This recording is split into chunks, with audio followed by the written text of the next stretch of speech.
یو ملګری د تپوس کوي چې زما سره ډېرې جوړې وې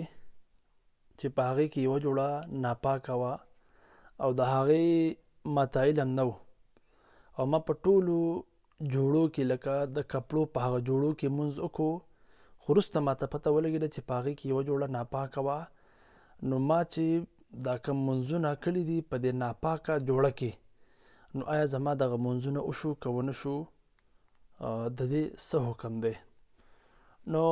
علما فرمایي که یو سړی په خپلو کپړو باندې نجاستي غلیظه